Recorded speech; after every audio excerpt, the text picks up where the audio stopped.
нәтиже сабақ, соның ішіндегі менің атым Қожа деген 5-ші орыс сыныбында бар оқулықта. Сол тақырыпты алып, сол бойынша қымыжы құрып, сол бойынша бүгін сабақты көрсетуге солай шештік.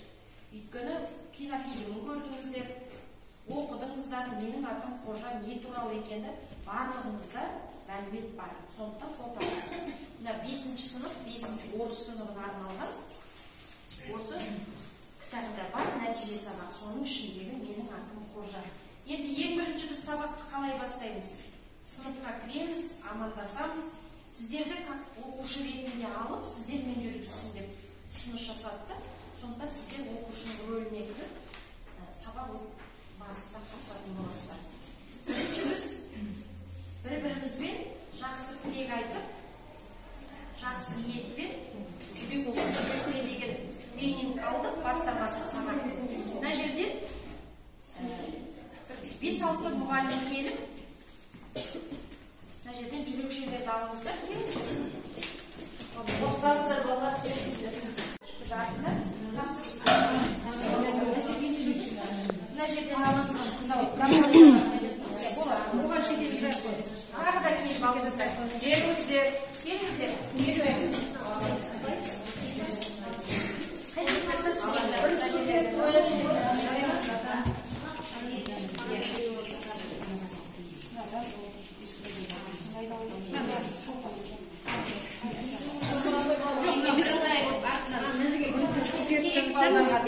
Енді негізі сыныпта біз шеңбер құрамызда бір-бірімізге сабақ басталатын кезде жақсы тілек айту мақсатында. Енді артын қарасаңыздар, сыныптың оқушыларына бір-бір тілек жазылған. Мысалы, нөмір оқыңыз. Қымбат, бүгін жақсы баға ал. Қымбат, бүгін жақсы баға ал. Ары қарай қараңыздар, шарттарыңыздар. Ұлжан саған сәттілік тілеймін. Самал сізде? Әсия сенің қолыңнан бәрі келеді. Әсия сенің қолыңнан бәрі келеді. Диана сен өте мықтысың. Диана сен өте мықтысың. Құлан сен мықтысың. Құлан сен мықтысың.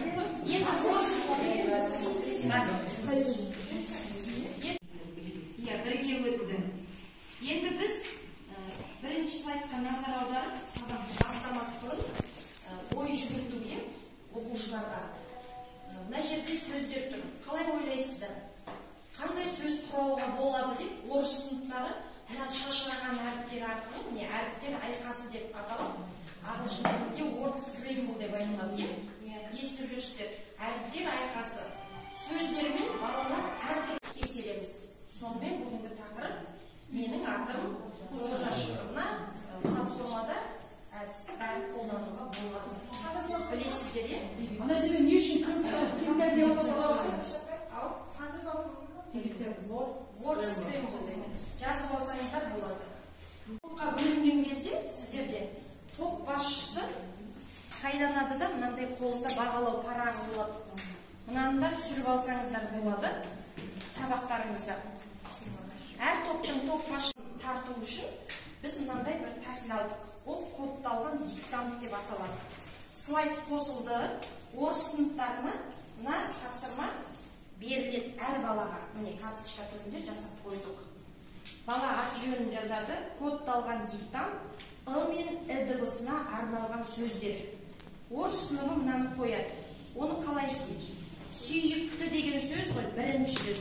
Мына жерде де бірдің жанында 3 тор көз тұр. Өйткені мұнда 3 сөз тұр. Мынада да солай, мынада да солай. Бала жазады. Мына жерге і дыбысын қоям дейді да, мына жерге де не қояды? І қояды. Екіншісіне і дейді да, і қояды. Егер де бала шатасып екіншісіне і деп қойса, мынау әр балада болады. Кодталған диктант. Енді мынаны бәрі жасап болды. Мен бір уақыт бердім. Астында і дыбыстарын ажыратып дұрыс қоя біледі. І дыбыстарын ажыратып қатені таба біледі. Скрипторын қойды. Ең соңынан тақтаға мен жауапты қоямын. Көрдіңіздер ме? Мына жерде кодтардың ответтері шықты. Бала өзін тексереді. тексергенде қолындағы парақтан мысалы шатасып қалды ғой, ының орнына і жазып жатыр. Енді сіздер орыс сыныбының деңгейіне түсіп отырсыздар, түсініп тұрсыздар ма? Топ басшысы бірден Шолпанның қателескенін, Ұлжанның қателескенін бірден өзінің ана бағалау парағына қойып алады, бірден. Дұрыс балаға міне 0,5 1 балл жинақтады. Түсінікті ғой, түсініп отырсыздар ма? Сұрақ болса бірден қойып алады. Басына қойып қойсаңыз, қайсына ғой? сұрақты қойыңыз. Алдында. Кодталған диктант. Бұны өз пәніңізге математикаға келтіріп алсаңыз да түсінікті ғой, бұл кодталған диктант. Қате болса қанша балл қояды? Қате балл болса, мына балдың біреуін жинай алмай қалды. Дискрипторы тұр ғой, бірден. Дискрипторы тұр ғой, соған топ басшысы бірден қойып отырады. Жоқ, бәрі дұрыс болса 0,5 алады. Бәрі дұрыс болса 1 балл алады. 0,5 ғой. Түсініңіз ба? Бұл жер түсінікті ме? Кодталған диктант әркім өз пәніне келтіріп алады. Енді спиннер арқылы біз алдағы оқуға біз мына жерде менің атым Қожа деген мәтіні бойынша қамшатқан жүрші. Соны берілген балаларға 5-ші сыныптарға олар оқып келеді. Міне қысқа үзінді айта алады, 3-4 сөйлеп ауқымды бөлігін қатесіз айтады. Бірінші бөлімін немесе соңғы айтамыз, соны орындай алса, біз сол бойынша балды тағы да бағалап отырмыз. Енді мысал, кез келген біреуіне ашып берсем, тағы да кітапты. Мәтінді беріңіз, біз қазір дәл солай сабақта сұрайтын боламыз. Енді, мысал үшін, мәтінді оқыдыңыз,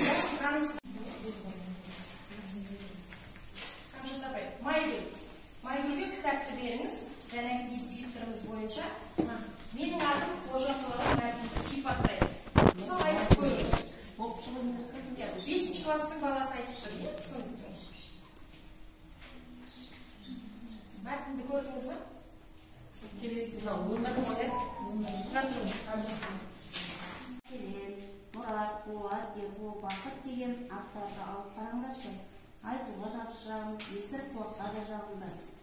Әрі мағына жағында қазақ тілінде жақсы, түсінікті. Бірақ, мысал келесіге өзі жауап берді, оған дұрыс жауап берсе, сіз бір ақылды беріп қойсын. Ең соңында ақылдар санымен бағаланады балашы. Арғарай, мысал. Диля келесі мәтінді Диля талдайды. Бар ма Диля? Фотограф болып тұр ма? Енді мысал үшін. Негізі бізге сабақ, мына жерде сабақты жүргізіңіздер деген ғой, сіздер жерде қозғалып жүргізіңіздер. Қарлығаш әдебиетті бар ма? Мәтіннен 3-4 сөйлем, бүкіл мәтіннің мағынасын ашатын 3-4 сөйлем жинақтап айту керек. Басында ұнатпаған. Одан яғы көрген жоқтыңыз. Дұрыс емес. Тыңдамайтын өзінше солай болды. Қызық болды. Жақсы, тағы басқарымыз. Бір ақыл береміз бе? Бермейміз ғой деймін. Әңгіменің оқиға желісін дұрыс талдай алмай тұр. Алена бүгін дайын емес. Әйгерім, келесі бізде Әйгерім. Бар ма Әйгерім сабақтар? Бар. Қожа фильмі туралы айта бересіз?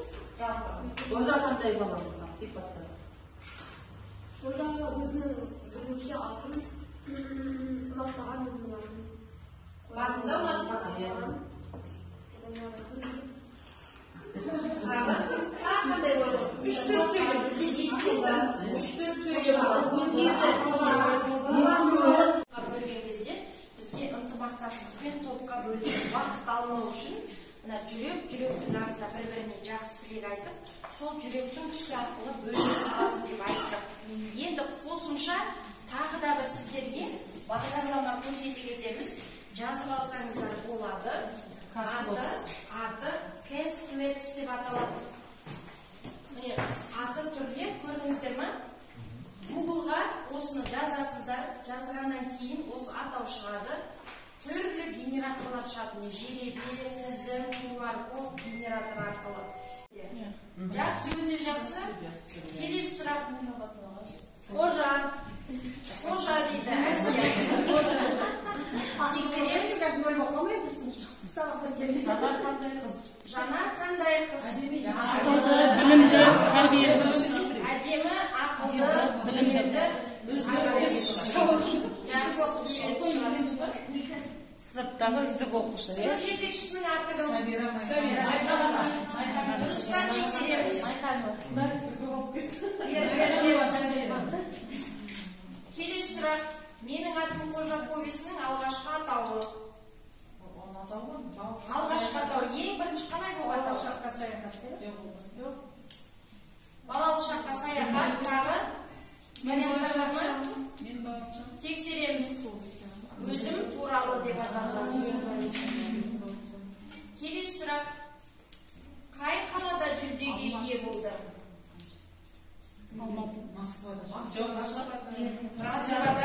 Францияда.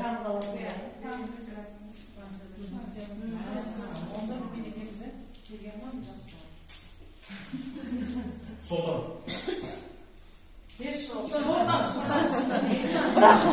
Дұрыс айтты. Қожа мектепке кетсін деген кім?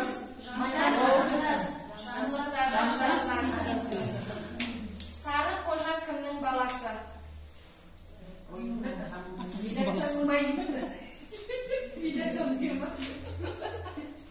Сүтті Менің атым Қожа повесть қанша тілге аударылған? Орыс, украин, латин, бес тілге. Қанша тілге? 5 тағы вариант бар ма? Француз.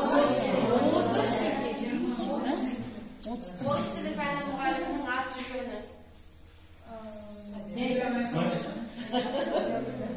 Альбиса. Жақсы. Өстіп балаларды викториналық сұрақ ретінде құрап жасауға болады. Ары қарай. Енді этаптарын сақтап бағалап отырсыз. Әр баланы бағалап отыр. Мысалы, қазіргі этаптың өзінде де, мысалы, көп жинады, көп отырсыздар, солай ма? Ары қарай. Енді келесі өстіп сабақты қызықты қылып, ары қарай бекіте түсу үшін әртүрлі платформаны қолдануға болады. Біздің көрсеткіміз келіп тұрғанда сол. Енді ары қарай әртүрлі Қамшат өзінің әдіс тәсілін ұсынып, оны да түсіндіре кетсең, е?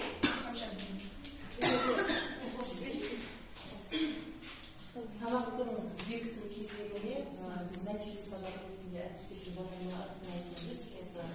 Бекжи Сопақбаевтың менің атым Қожа повесін алып отырмыз.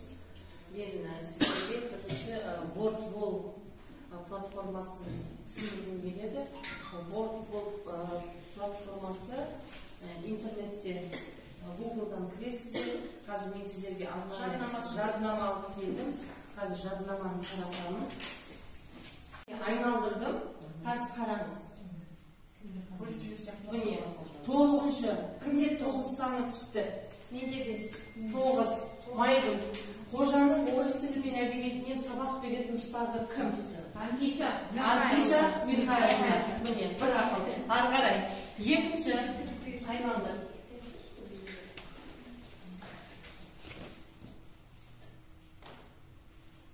8-ші. 8 кімде? Майқанованың кезінде бақаны салған кім? Қожа. Өте жақсы. Жарайсыңыз жан. Бір ақыл. Ары қарай. Міне, осындай сіздерге, мысалы, мен үшіге 10 сұрақты айтам. Мүмкін сіздер 15 сұрақ баланың санына қарай, сыныптағы. Сосын біз орыс сыныбы болғандықтан оңайырақ сұрақтар құрастырып отырмыз, жеңіл. Ал сіздер мәтіннен алып, өткен тақырыптарды пысықтау мақсатында қолдансаңыздар да болады. Тиімді бұл платформа деп ойлаймын сіздерге. 9-шы. Кімде 9 саны түсті? 9. Майгүл. Қожаның орыс тілімен әдебиетінен сабақ беретін ұстазы кім? Альбиса Михайловна. Міне, бір ақыл. Ары қарай. Екінші айналды.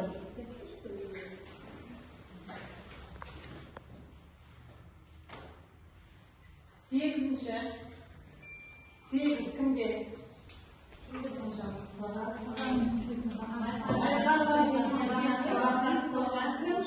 Қожа. Өте жақсы. Жарайсыңыз ба? Бірақ ағай, міне осындай сіздерге мысалы мен үшке 10 сұрақты айтам. Мүмкін сіздер 15 сұрақ баланың сұрағына қарай сосын жалпы балды ескертпей бөлді. Сіздер жауаптарыңызға қарай алдыға шығып жатыр. Оқушыдар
Анча адамдар.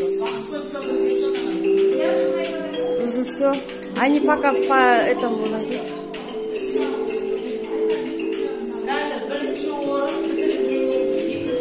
Видите, 76 шықты. Кастрация.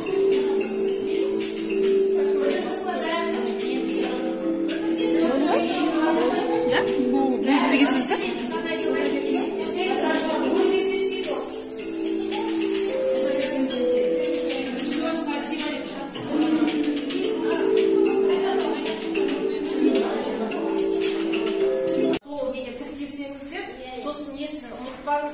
Құпия сөзін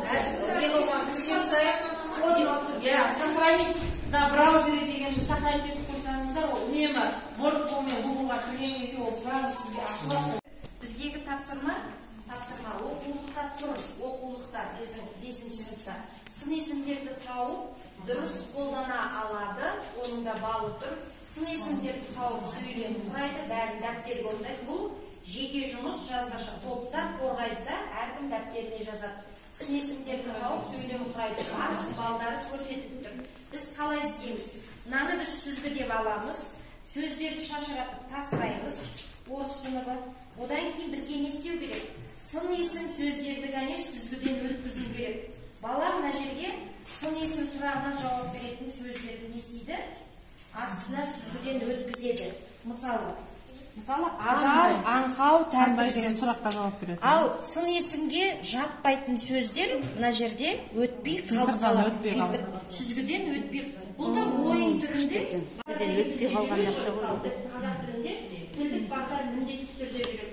Қай грамматиканы сұрап тұр, соны осы фильтр арқылы өткізуге балаларды дағдыландыруға болады. Енді бізде карта түрінде кез келген карточкаларды алуға болады, карта түрінде.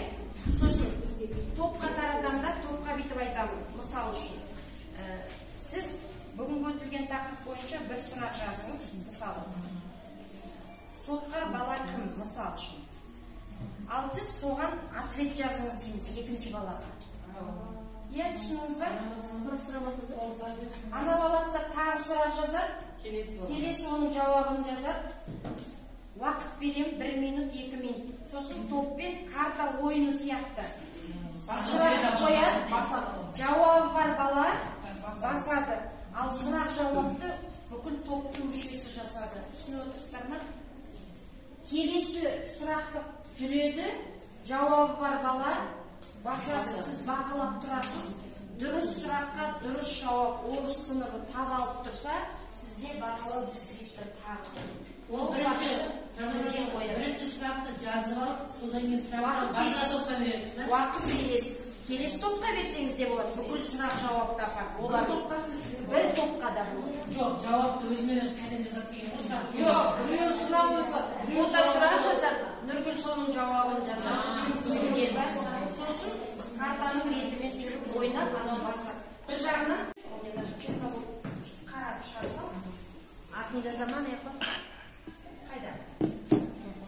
Мына сұрақтарға әр бала өз ойын жазады. Жасылдың жанына өзімді қалай сезінемін сабақта. Жауабын жазады. Басқаларға көмегім тиді ме? Әркім өзінің басынан өткенде жауап береді. Менің көңіл күйім не ұнады, не қиын болды. Барлығы жазды. Карталарға. Түсініп отырсыздар ма?